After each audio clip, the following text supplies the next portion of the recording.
Good morning student. आज हम 9th class का दुख का अधिकार चैप्टर आगे पढ़ेंगे, जिसके लेखक हैं यशपाल। आगे देखिए।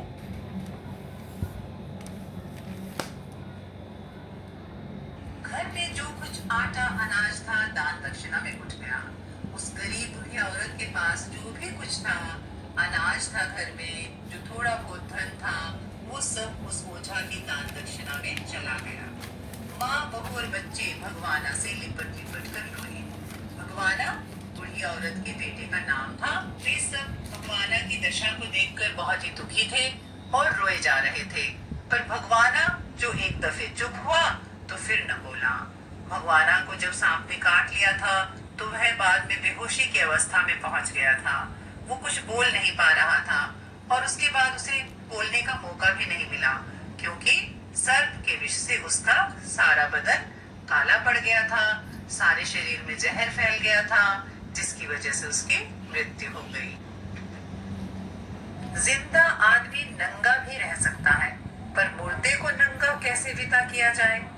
लेखक इस पाठ के द्वारा एक बहुत ही अच्छा प्रश्न उठा रहे हैं कि हम सभी जिंदा इंसानों की तो फिक्र करते नहीं। उसने कपड़ा पहना है या नहीं, उसने खाना खाया है या नहीं, इस सब की हमें कोई चिंता नहीं रहती। जब तक व्यक्ति जिंदा है उसके बारे में हम लोग कोई फिक्र नहीं करते। लेकिन जैसे ही उसकी मृत्यु हो जाती है, उस मुर्दे इंसान को हम नए नए वस्त्रों से लाद देते हैं, उसके लिए पकवान बनाए जाते हैं, जो कि उस समाज में फैले अंधविश्वासों को दर्शाता है। लोग मनुष्य के मुर्दा होने के बाद उसके लिए बाजार की दुकान से नया कपड़ा लाना ही होगा, इस तरह का विश्वास रखते हैं। चाहे उसके लिए माँ के हाथों के छन्नी ककना का अर्थ है गहने ही क्यों न बिक जाएं। इस कार्य को करते हुए चाहे उस गरीब औरत का सब कुछ ही क्यों न बिक जाए।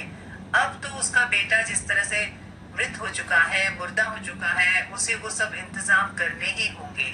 समाज के बनाए गए हुए नियमों का पालन करना ही होगा। उस चीज की इतनी महत्ता नहीं है। जब जिंदा था उसने कपड़ा पहना या नहीं, उसके शरीर पर वस्त्र था या नहीं, इस बात की जब किसी ने फिक्र नहीं की, तो अब मरने के बाद क्यों? बूढ़ी औरत की दशा बहुत ही दयनीय थी। उसे अपने पुत्र को विदा करने के लिए कई तरह के इंतजामात करने थे, चाहे इस कार्य को करने में उसका सब कुछ दांव पर ही क्यों न लग जाए। भगवाना परलोक चला गया। परलोक का अर्थ है स्वर्ग सिधार गया, उसकी मृत्यु हो गई। घर में जो कुछ चूनी भूसी का अर्थ है बचा खुचा था, सो उसे विदा करने में चली गई। उसका संस्कार करने में वो भी समाप्त हो गई। जो भी थोड़ा बहुत बचा था उस बूढ़ी औरत के पास, वो सब उसके संस्कार क्रियाक्रम करने में समाप्त हो गया। पाप नहीं रहा तो क्या? लड़के सुबह उठते ही भूख से बिलबिलाने लगे। बच्चों को इस बात की कोई चिंता नहीं थी, क्योंकि बच्चे अभी उम्र में छोटे थे। उन्हें इस बात का एहसास नहीं था कि उनके सर पर बाप का साया नहीं रहा है। वो तो भूख के मारे चिल्लाने लगे, रोने लगे, बिलबिलाने लगे। इस स्थिति को देखकर उस बूढ़ी औरत को बहुत ही दुख हुआ कि वो आखिर करे क्या। दादी ने उन्हें खाने के लिए खरबूजे दे दिए। घर में जो खरबूजे बचे हुए थे वो बूढ़ी औरत ने अपने पोता पोती को खाने के लिए दिए, लेकिन बहू को क्या देती? घर में कुछ खाने को बचा ही नहीं था। बहू का बदन का अर्थ शरीर बुखार से तवे की तरह तप रहा था। बहू को बहुत तेज बुखार हुआ था, वो बुखार में तड़प रही थी। अब बेटे के बिना बुढ़िया को दुबन्नी चुबन्नी भी कौन उधार देता? जैसा कि उस बूढ़ी औरत का बेटा अब दुनिया में नहीं रहा था, तो कोई भी उस बूढ़ी औरत की मदद करने के लिए आगे नहीं आना चाहता था, क्योंकि उन्हें अब विश्वास हो चला था कि उन्होंने उस बुढ़िया की अगर मदद की, उसको धन उपलब्ध करवाया, तो वह कभी वापस नहीं आएगा।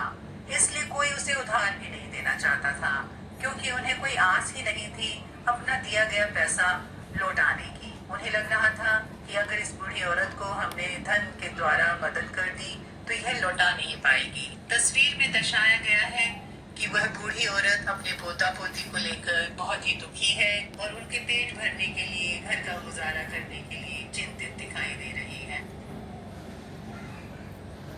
बुढ़िया रोते रोते और आंखें पोंछते पोंछते भगवाना के बटोरे हुए खरबूजे डलिया में समेटकर बाजार की ओर चली। और चारा भी क्या था? चारा का अर्थ है उपाय भी क्या था? इसके सिवाय उसे कोई और उपाय भी नहीं सूझा। घर में जो भी खरबूजे बचे थे वो डलिया में अर्थात टोकरी में समेटकर बाजार में बेचने चली आई।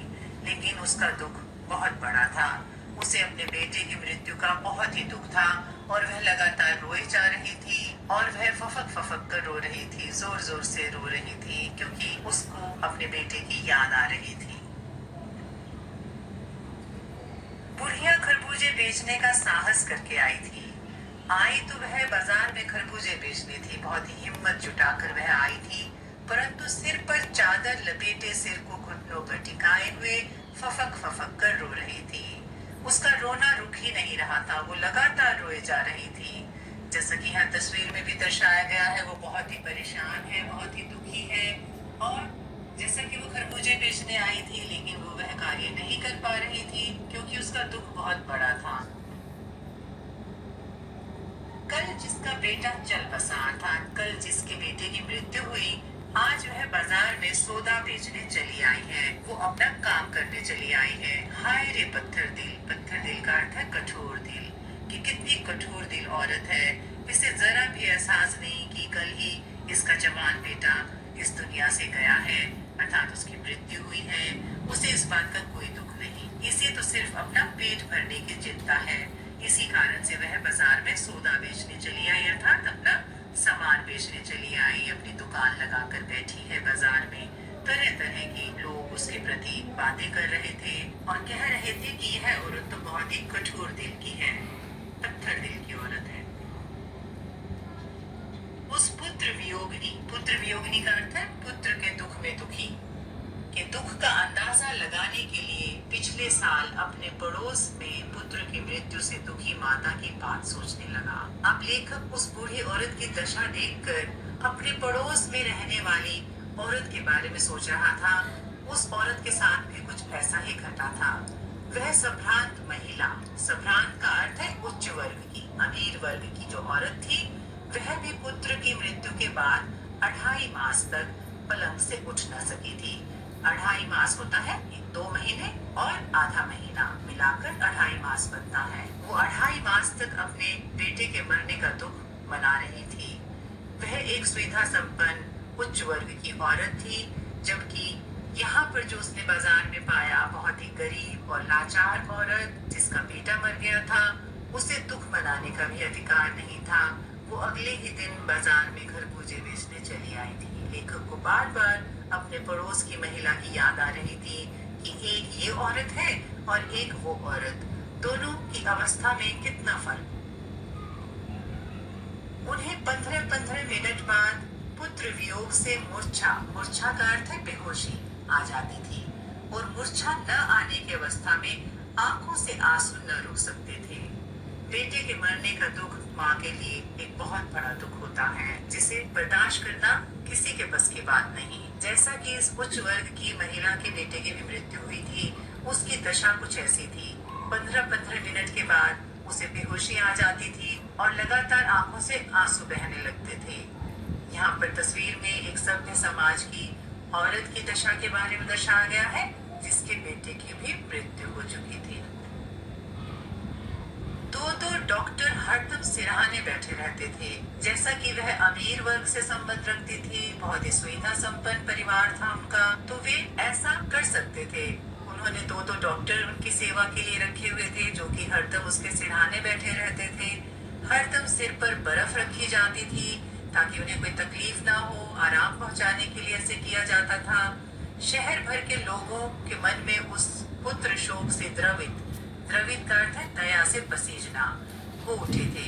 जब आसपास के लोग भी उस स्त्री को देखते थे, वे भी दया अर्थात दुख से भर जाते थे। उन्हें उस पर दया आने लगती थी, क्योंकि बहुत ही बड़ी विपदा उस पर आन पड़ी थी। जैसा कि पुत्र शोक के कारण वह महिला दुखी थी, इसी कारण से लोग भी उसे देखकर दुखी हो उठते थे।